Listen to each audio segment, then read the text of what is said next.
The rear view mirror, looking back without living there. In this episode of The Whispering Soul, I explore the sacred relationship between looking back, moving forward, and learning to trust the spiral path of becoming.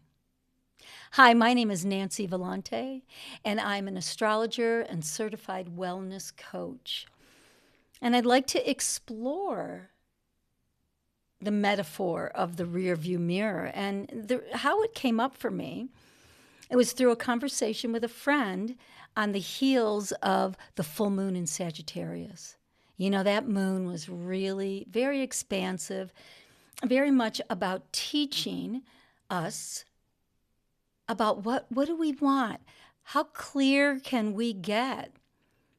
And how much can we bring with us that we've learned, but not staying where we're coming from, but taking it with you if you need it and moving it with you.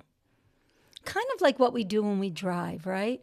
We look in the mirror to see what's going on. Sometimes we look in the side mirror, but it's the rear view mirror to see what's coming behind us.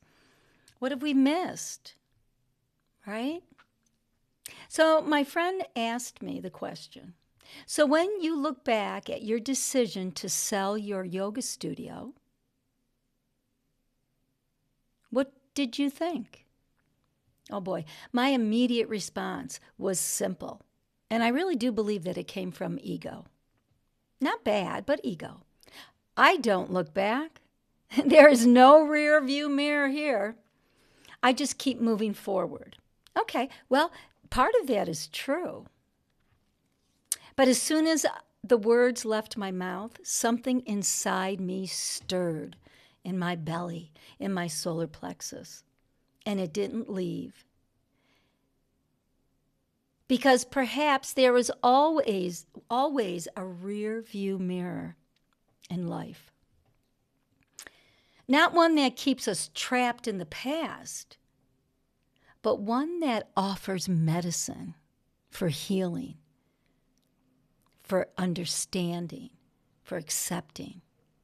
Maybe a way of seeing, a way of understanding, a way of witnessing how far we have traveled. Whether it's traveling by foot, air, whatever, or if it's traveling in our mind, that's Sagittarius. The rear view mirror is not about regret. It's about reflection. It is where the soul gently asks the ego, what have you learned? What moved you?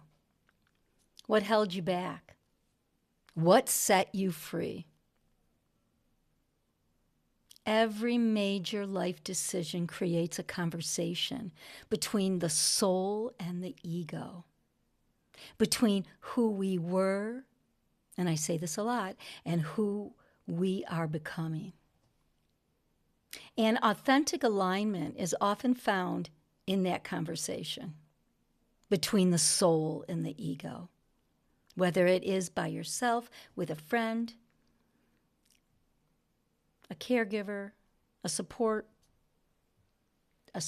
person, maybe somebody that you're doing a healing session with.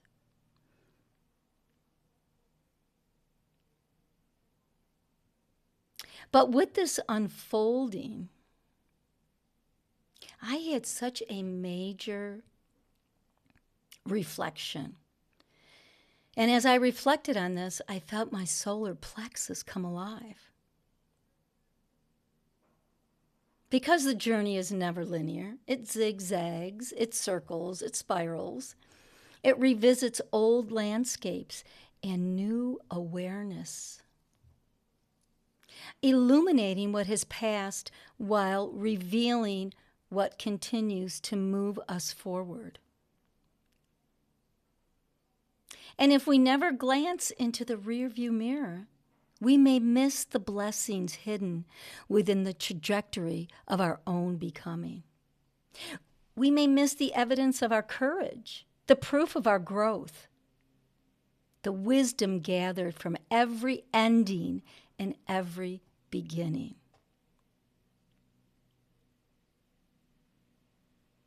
Because what the rear view mirror held for me was such a great lesson in self-worth, in understanding that when you take a risk, you grow. Even though it's so uncomfortable. And I'll tell you, when I opened the studio, this was 8 years of owning. Man, I was so uncomfortable. I was just not comfortable in my skin. I was placed really out in the public, which I've always been in the public, but not like that. That was major responsibility.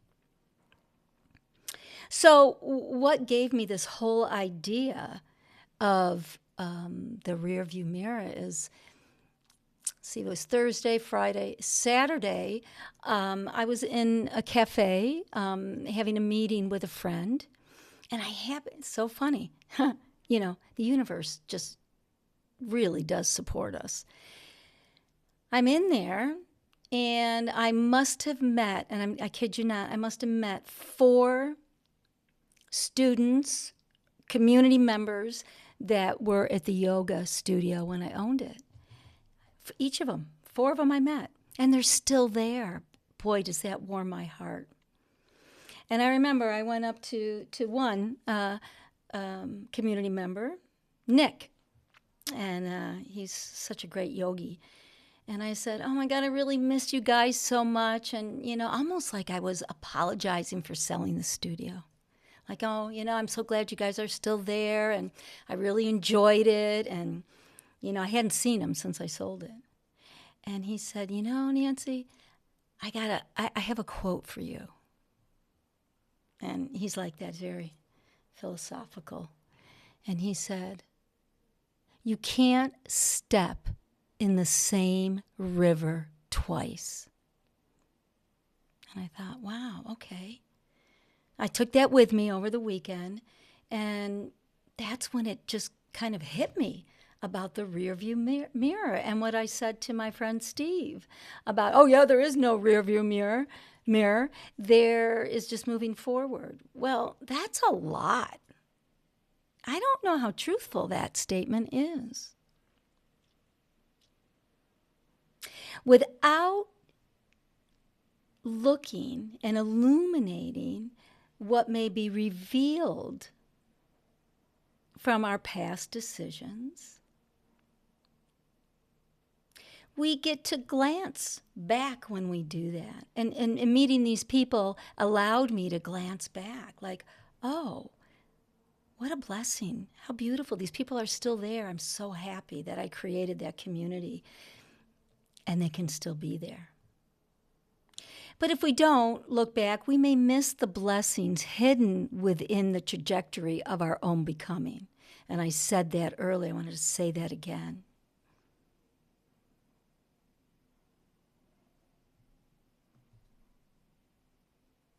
The proof of our growth, the evidence of our courage, the wisdom gathered from every ending and every beginning.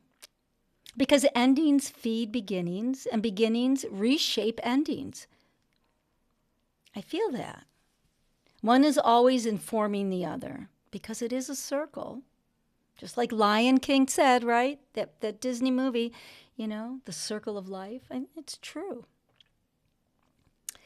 So this circle, this informing of beginning and endings, reshaping endings, offers information, perspective, wonder, surprise, meaning,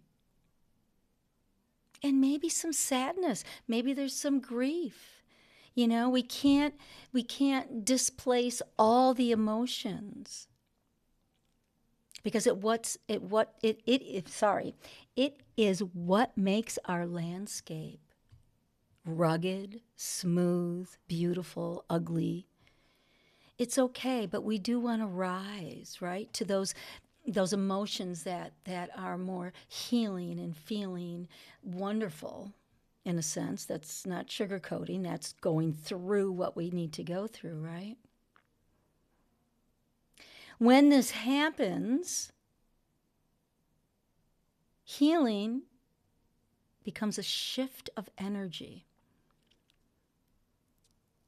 from grief to acceptance, from sadness to, I feel good about it, my decisions. The emotional body is always releasing what has been carried for too long. And sometimes it is releasing what we need, not even knowing what we're holding on to. Because healing, again, is not a straight line. I do believe, in my perspective, healing is a spiral. And we go through it over and over and over again. We go through some of these things that we thought, oh my God, I thought I went through that a while ago. Well, you did, but it gets more conscious, more meaningful, more understanding, more filled with light. So returning to familiar places within this spiral, to me, becomes a deeper awareness, asking us to understand ourselves from a higher vantage point each time. Every experience that deeply touches us calls us into the greater maturity of who we are, the greater honesty, the greater connection. You know, being a body person all my life and working with the body never lies. It speaks through sensation, through tension, through expansion, through contraction. It guides us towards what is blocked. And that takes time. You know, we're here. We're always going to be blocked. We're always going to be expansive. We're going to go through. It's how we go through it and what we've come up against and how we keep on coming up against it in different ways, in different perspectives, in different consciousness. So the body guides us towards what is ready for release. Its wisdom is always inviting us back home, home to ourselves, home to our authenticity, home to the truth beneath the noise. This is the ongoing process of potential, the continual unfolding of consciousness. Because without reflection, without the rear view mirror, possibilities become limited. And when possibilities become limited, so does our ability to imagine a different future. But when the heart enters into dialogue with higher consciousness, something extraordinary happens. Guess what it might be? Insight emerges. Epiphanies arrive, like what happened to me in my kitchen.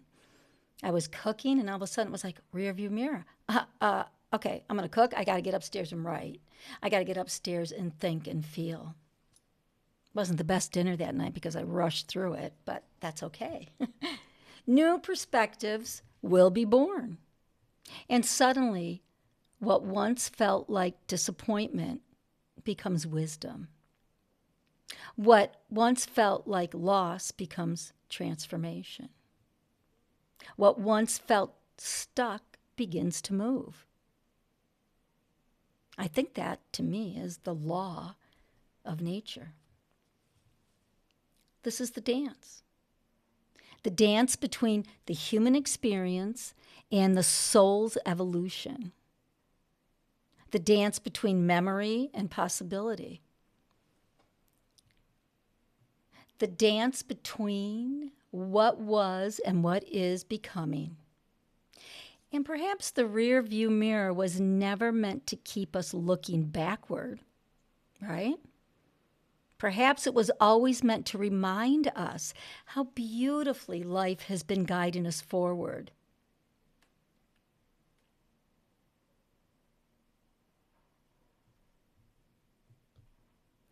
So as you move through the days ahead after this full moon and Mercury moving into Cancer, which is so sweet, it becomes, Mercury becomes softer, the edges become softer. Mercury kind of slows down a little bit. We become more intuitive. Yes, we are still using the mind, our logic, our capacity to learn and process, but in a softer way, Cancer, from the heart, from a place of wanting to feel safe, just like the crab in the shell. The crab doesn't stay in the shell, right? Because if it did, it would dry up. It's got to get out there and get nourishment. That's why I love this Mercury in Cancer. And go gentle with it. Really listen to the energies of what's playing out right now. And there's a lot of them, but I'm just pointing out a couple here. So when we do revisit the rear view mirror, it's not to revisit the old wounds, not to second guess your choices, but to witness your journey. To honor the courage it took to become the person you are today. Because every experience has left a breadcrumb. Every ending has carried a beginning. And every chapter has contributed to the story of your soul. And it's still right and is still writing it, whether that's through your voice, through your actions, through your body, through your actual writing, through your creating.